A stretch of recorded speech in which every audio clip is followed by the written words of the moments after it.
তো বউ ভাতে সন্ধেবেলায়। তো এটা হচ্ছে ভাইয়ের বউ ভাতের প্যান্ডেল করা হয়েছে। প্যান্ডেলটা দেখে মনে হবে পুরো দুর্গা ঠাকুরের মণ্ডপে আমরা ঢুকছি, কারণ একদিকে ঢুকে একদিকে বেরোচ্ছি। অনেক বড় করেছে প্যান্ডেলটা।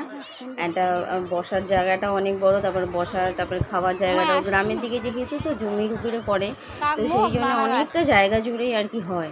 তো এখানে কোণে বসেছে, সব আত্মীয় স্বজনরা এসছে, আস্তে আস্তে করে আসছে, এক এক করে সব এখানে এসে যে যার মতো গল্প করছে, কেউ ছবি তুলছে করছে। তো তারপরে এদিকে বউ ভাত যেহেতু, তো বউ যারা বসবে তাদেরকে খেতে দেবে বউ আর কি, ঘি ভাত যেটা দেয় নর্মালি সবাই। তো সেটাই, তার আগে এখানে ভাতের থালাটাকে কি নিয়ম আছে, ওখানে পুজো দিতে হয়, তো সেটা তুলে আর কি সবাইকেও দেবে। তো দেবে তো। আর এখানে যেহেতু মানে প্রথমে হচ্ছে 5টা টেবিলের আর কি লোকজনকে খেতে দিতে হয়, মানে ওখানকার যা নিয়ম। তো 5টা টেবিলে বসেছে খেতে, তো সেখানে দিচ্ছে। আর এই যে আমার ও শিখিয়ে দিচ্ছি কীভাবে দেবে করবে, তো সেইভাবে ও দিচ্ছে। তারপরে সবাই এখানে মামারা বসেছে, হ্যাঁ, তারপরে আবার দাদারা আছে সবাই আর কি মজা করছে, মামারা মজা করছে, সবাই খুব মজারও আর কি, আনন্দ বেশ কেটে যাবে। বিয়েবাড়ি কীভাবে যে দিনগুলো কেটে যায় বোঝাই যায় না, খুব ভালো লাগে। আর সবাই হাসি খুশি মানে আর কি মিলেমিশে করে, তো খুব এনজয় হয়।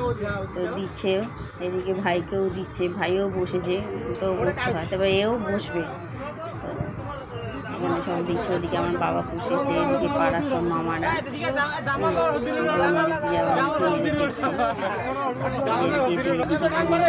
দিচ্ছে, এগুলো ভাইয়ের বন্ধু, সব অনেকেই বসেছে খেতে, সবাইকে দিচ্ছে।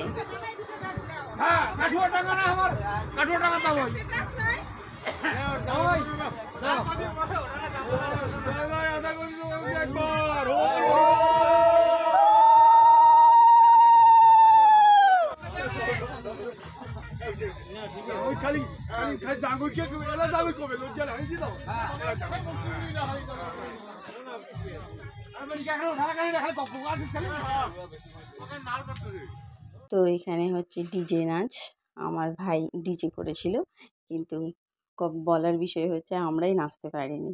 মানে এতই বিয়েবাড়িতে আত্মীয় স্বজনকে আপ্যায়ন করতে নিজেদের হয় না, নিজেদের বিয়েবাড়ির মধ্যে। তো এখানে সবাই খুব এনজয় করেছিল, যারা বরযাত্রী এসেছিলো তারাও নেচেছিল, প্লাস আমাদের যারা ইনভাইটেড ছিল তারাও, প্লাস পাড়ার ছোটো ছোটো বাচ্চাগুলো যে সবাই শাড়ি পরে খুব সুন্দর করে নাচ করছে, সবাই খুব আনন্দ করেছে এখানে আর কি।